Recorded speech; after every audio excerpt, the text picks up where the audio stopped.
باپ، بیٹے اور القدس کے نام سے۔ خداوند کے زندہ اور جلالی کلام میں سے آج ہم پڑھیں گے خروج باب 26۔ مسکن۔ اور تو مسکن کے لیے 10 پردے باریک کتے ہوئے کتان کے بنا، جو بنفشی، ارغوانی اور کرمزی رنگ کے ہوں، اور ان میں کروبیوں کی صورتیں مہارت سے بنی ہوئی ہوں۔ ایک پردے کا طول 28 ہاتھ اور عرض 4 ہاتھ ہو۔ سب پردے ایک ہی ناپ کے ہوں۔ 5 پردے ایک دوسرے سے جوڑے جائیں اور باقی کے 5 پردے بھی ایک دوسرے سے جوڑے جائیں، اور ایک پردہ کے حاشیے میں اس طرف جو ملنے والی ہے بنفشی رنگ کے حلقے بنا، اور دوسرے پردے کے حاشیے میں اس طرف میں جو ملنے والی ہے ایسا ہی کر۔ تو 50 حلقے ایک پردے میں اور 50 حلقے دوسرے پردے کے حاشیے میں بنا، جو اس کے ساتھ ملایا جائے، اور سب حلقے ایک دوسرے کے مقابل ہوں۔ اور تو 50 چھلے سونے کے بنا، اور دونوں بڑے پردوں کو ایک دوسرے کے ساتھ چھلوں سے جوڑ تاکہ ایک مسکن بن جائے۔ اور بکری کی پشم کے تو اور پردے بنا جو مسکن کو اوپر سے ڈھانپے، ایسے 11 پردے بنا۔ ایک پردے کا طول 30 ہاتھ اور عرض 4 ہاتھ ہو۔ 11 پردے ایک ہی ناپ کے ہوں، اور 5 پردے ایک جگہ اور 6 پردے ایک جگہ آپس میں جوڑ۔ اور چھٹے پردے کو خیمے کے سامنے دہرا، اور ایک پردے کے حاشیے میں ملنے والی طرف پر 50 حلقے بنا، اور دوسرے پردے کے حاشیے میں ملنے والی طرف پر بھی 50 حلقے بنا، اور 50 چھلے پیتل کے بنا، اور چھلوں کو حلقوں میں ڈال اور خیمے کو جوڑ کہ وہ ایک ہوں۔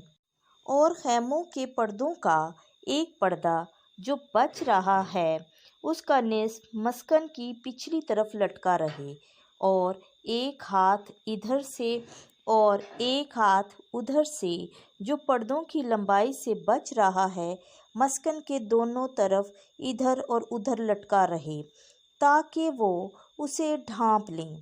اور خیمے کے اوپر ڈالنے کے لیے ایک غلاف مینڈھوں کی سرخ رنگی ہوئی کھالوں کا اور ایک غلاف تہس کی کھالوں کا بنا۔ اور سنت کی لکڑی کے تختے کھڑے کرنے کے لیے مسکن کے واسطے بنا۔ ہر ایک تختہ 10 ہاتھ لمبا اور 1.5 ہاتھ چوڑا ہو، اور ایک تختہ کی 2 چوبیں مقابل دوسرے تختے کی 2 چوبوں کے ہوں، اور ایسا ہی مسکن کے سب تختوں میں کر۔ اور تو مسکن کے لیے تختے بنا۔ 20 تختے جنوب کی طرف اور چاندی کے 40 پائے 20 تختوں کے نیچے کے لیے بنا کہ 2 پائے ہر ایک تختے کے چوبوں کے نیچے ہوں۔ اور مسکن کی دوسری جانب شمال کی طرف 20 تختے بنا، اور 40 پائے چاندی کے اور 2 پائے ہر تختے کے نیچے۔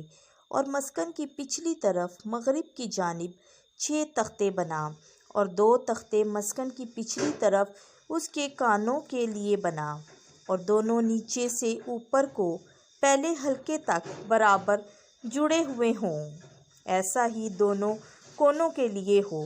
پس وہ 8 تختے اور 16 پائے چاندی کے ہوں، اور 2 پائے ہر ایک تختے کے نیچے۔ اور سنت کی لکڑی کے 5 بینڈے مسکن کے ایک طرف کے تختوں کے لیے بنا، اور 5 بینڈے مسکن کی دوسری طرف کے تختوں کے لیے، اور 5 بینڈے مسکن کی پچھلی طرف غروب کی جانب کے تختوں کے لیے۔ اور درمیانی بینڈا جو تختوں کے بیچ میں ایک سرے سے دوسرے سرے تک پہنچے، اور تختوں کو سونے سے مڑ، اور بینڈوں کے لیے سونے کے حلقے بنا، اور بینڈوں کو سونے سے مڑ۔ اور مسکن کو اس نمونے کے مطابق جو میں نے تجھے پہاڑ پر دکھایا تھا کھڑا کر۔ اور ایک پردہ بنفشی اور ارغوانی اور کرمزی رنگ کا باریک کتے ہوئے کتان سے بنا، جس میں کروبیوں کی صورتیں مہارت سے بنی ہوئی ہوں، اور اسے سنت کے 4 ستونوں پر